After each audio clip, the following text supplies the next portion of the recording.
પ્રદેશ અધ્યક્ષ બન્યા બાદ ટૂંકા ગાળામાં જ એક મોટી જવાબદારી અને એક કહેવાય કે પરીક્ષા પણ છે. કેવી તૈયારી છે આપના તરફથી? અને સ્થાનિક સ્વરાજની ચૂંટણી એટલે સત્તાની સેમીફાઇનલ પણ માનવામાં આવે છે, તો કઈ રીતે તૈયાર છે પક્ષ? પણ પરીક્ષા હોય એટલે ઓબ્વિયસલી દરેક વિદ્યાર્થી પરીક્ષામાં, અમુક વિદ્યાર્થી એવા હોય કે આખું વર્ષ મહેનત કરતા હોય અને અમુક વિદ્યાર્થી એવા હોય કે માત્ર પરીક્ષા હોય ત્યારે હાથમાં ચોપડી લે. ભારતીય જનતા પાર્ટીનો કાર્યકર્તા આખું વર્ષ ચોપડી લઈ અને વાંચતો હોય છે. પ્રજાની વચ્ચે સેવા અને સમર્પણના ભાવથી સતત 365 દિવસ કામ કરતો હોય છે બેન. અને અમુક લોકો, ચોક્કસ લોકો, એ માત્ર ચૂંટણી આવે ત્યારે દેખાય અને ચૂંટણી જાય ત્યારે જતા રહે અને એ લોકો પરીક્ષામાં નાપાસ પણ થતા હોય છે. અને ભારતીય જનતા પાર્ટી 30 વર્ષથી પાસ પરીક્ષામાં એટલા માટે થાય છે કારણ કે ભારતીય જનતા પાર્ટીનો કોઈ પણ નેતા હોય, ચાહે ગુજરાતના મુખ્યમંત્રી હોય, દેશના વડાપ્રધાન હોય કે સંગઠનના માધ્યમથી સતત પ્રજાની વચ્ચે વિકાસલક્ષી કામો લઈ કામો કરવાના, છેવાડાના માનવી સુધી સરકારી યોજના પહોંચે એના માટે સરકાર પ્રયત્નશીલ હોય, સંગઠન પ્રયત્નશીલ હોય અને બૂથનો કાર્યકર્તા. એટલે પરીક્ષાની તૈયારી અમે 365 દિવસ સ્કૂલનું હોમવર્ક પૂરેપૂરું કરીએ છીએ એક સારા વિદ્યાર્થી તરીકે, અને પરીક્ષામાં સારા માર્ક્સે ઉત્તીર્ણ પણ થઈએ છીએ. અને આ વખતે પણ સારા માર્ક્સથી ઉત્તીર્ણ થવાની ભારતીય જનતા પાર્ટીના તમામ વિદ્યાર્થીઓમાં તૈયારી છે. સ્થાનિક સ્વરાજ્યની ચૂંટણીની જાહેરાત કરવામાં આવી છે. ટ્રિપલ એનજી સરકારની કામગીરી થઈ છે. તેના રિપોર્ટ કાર્ડના આધારે લોકો વચ્ચે જઈશું. સંપર્ક, સંવાદ અને સમન્વયના આધારે લોકો સુધી પહોંચવાનો પ્રયત્ન કરીશું. કાર્યકર્તાઓ સતત 365 દિવસ લોકોના સંપર્કમાં રહેલા છે. સ્થાનિક સ્વરાજ્યની ચૂંટણીમાં બીજેપી 95% જીતી હતી. ભારતીય જનતા પાર્ટીમાં 1 કરોડ કરતાં વધારે પ્રાથમિક સભ્યો અને 1,25,000 કરતાં પણ વધારે સક્રિય સભ્યો છે. જુદા જુદા જાહેર જીવનમાં કામ કરતા લોકો, જુદી જુદી પોલિટિકલ પાર્ટીમાં ભૂતકાળમાં કામ કરતા હોય, પરંતુ એક વિચારધારાને આધારે નરેન્દ્રભાઈના અને અમિતભાઈ શાહના નેતૃત્વના આધારે જે લોકો ભારતીય જનતા પાર્ટી સાથે જોડાયા છે એ દૂધમાં સાકર ભળી જાય એ પ્રકારે જોડાયા છે અને અમારા વિવિધ કાર્યક્રમોમાં અમારી વિચારધારા સાથે જોડાઈને પોતપોતાનું યોગદાન પણ આપે છે. કોંગ્રેસી પ્રેસ કોન્ફરન્સ આવો સાંભળીએ. કાર્યકરો છે, જાહેર જીવનમાં કામ કરનારા લોકો છે, સમાજના જે પ્રબુદ્ધ નાગરિકો છે, એ પૈકીના લોકોને અમે ઉમેદવારી કરવા માટે અગ્રતા આપવાના છે. પહેલાં જ અમે જાહેરાત કરી છે કે 50% બેઠકો પર અમે યુવાનોને તક આપવાના છે. મહિલાઓની પણ 50% અનામત બેઠકો છે, ત્યાં પણ વધારેમાં વધારે યુવાન મહિલાઓને તક આપીશું. અને આખા ગુજરાતમાંથી જે શિક્ષિત છે, પ્રમાણિક છે, જે લડી રહ્યા છે, જે સરકાર સામે લોકોના અન્યાય અત્યાચાર માટે અવાજ ઉઠાવી રહ્યા છે, એવા લોકોને પ્રાધાન્ય આપવામાં આવશે. સમાજના અલગ અલગ વર્ગના પ્રબુદ્ધ નાગરિકો પણ છેલ્લા થોડા દિવસોમાં કોંગ્રેસ પાર્ટી સાથે જોડાઈ રહ્યા છે. નવા જે એક્ટિવિસ્ટ લોકો છે, જે સમાજ સેવાના કામ સાથે જોડાયેલા છે, એવા લોકો પણ પાર્ટીમાં જોડાયા છે. એમણે પણ ઉમેદવારી માટે દાવેદારી કરી છે. ત્યારે વધારેમાં વધારે યુવાનોને આ ચૂંટણીમાં કોંગ્રેસ પાર્ટી તક આપશે. આપણે જોયું હતું કે કોંગ્રેસના જે ઉમેદવારો છે એમને રીતે તોડવામાં આવતા હોય છે કે એ ચૂંટણી જ ના લડે. એના માટે આ વખતે એવું ના થાય એના માટે કોઈ વિશેષ વ્યવસ્થા કરાશે કે તમામ બેઠકો પર કોંગ્રેસના કેન્ડિડેટ લડી શકે? ભારતીય જનતા પાર્ટી સીધી રીતે ચૂંટણીઓમાં જીતી શકતી નથી. એટલા જ માટે સામ દામ દન ભેદનો ઉપયોગ કરીને લોકોને ડરાવવા, દબાવવા, ખરીદવાનો પ્રયત્ન કરતી હોય છે.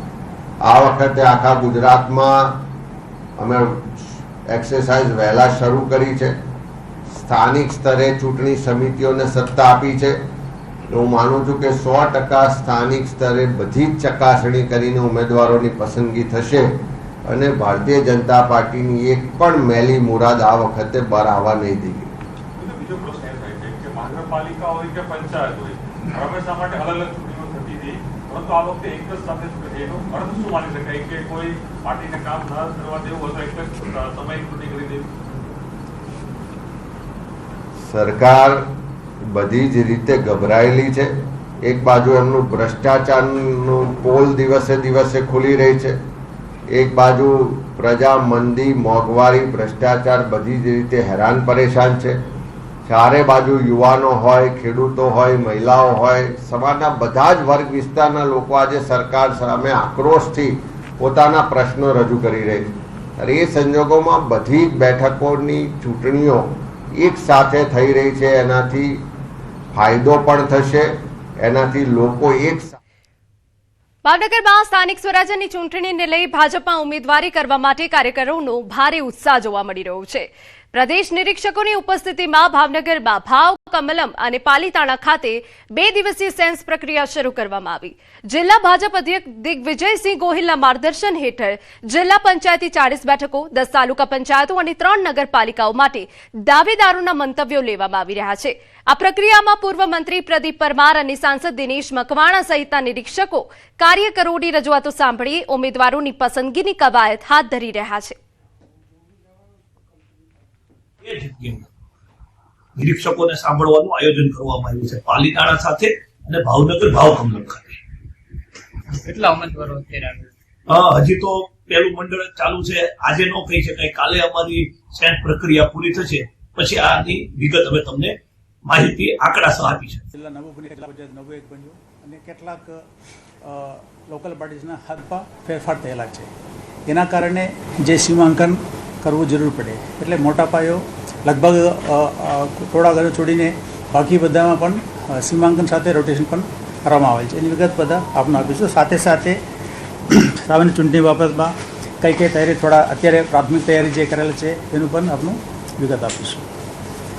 જે અત્યારે જો સામાન્ય ચૂંટણી થવાનું છે 34 જિલ્લા પંચાયત, 34 જિલ્લા પંચાયત પૈકી એક નવા વાવ થરાડ નવા જિલ્લા પંચાયત છે, બાકી જિલ્લા જૂના છે. એ પૈકી છોટાઉદેપુર જિલ્લામાં સ્થાનિક સ્વરાજ્યની ચૂંટણીને લઈ રાજકીય ગરમાવો તેજ બન્યો છે. બોડેલી ખાતે આવેલા લક્ષ્મી પાર્ટી પ્લોટમાં ભાજપ દ્વારા ઉમેદવારોની સેન્સ પ્રક્રિયાનો પ્રારંભ કરવામાં આવ્યો. જિલ્લા પંચાયતી 32, તાલુકા પંચાયતની અંદાજે 150 અને બોડેલી નગરપાલિકાની 28 બેઠકો માટે દાવેદારો મોટી સંખ્યામાં હાજર રહ્યા. 2 દિવસ ચાલનારી આ પ્રક્રિયામાં કાર્યકરોમાં ભારે ઉત્સાહ જોવા મળ્યો. ખાસ કરીને પ્રથમવાર રચાયેલી બોડેલી નગરપાલિકા માટે જોરદાર દાવેદારી નોંધાઈ. વિકલાંગ કાર્યકર્તા પ્રમોદભાઈ તડવી પણ જિલ્લા પંચાયત બેઠક માટે પોતાની દાવેદારી નોંધાવવા પહોંચ્યા.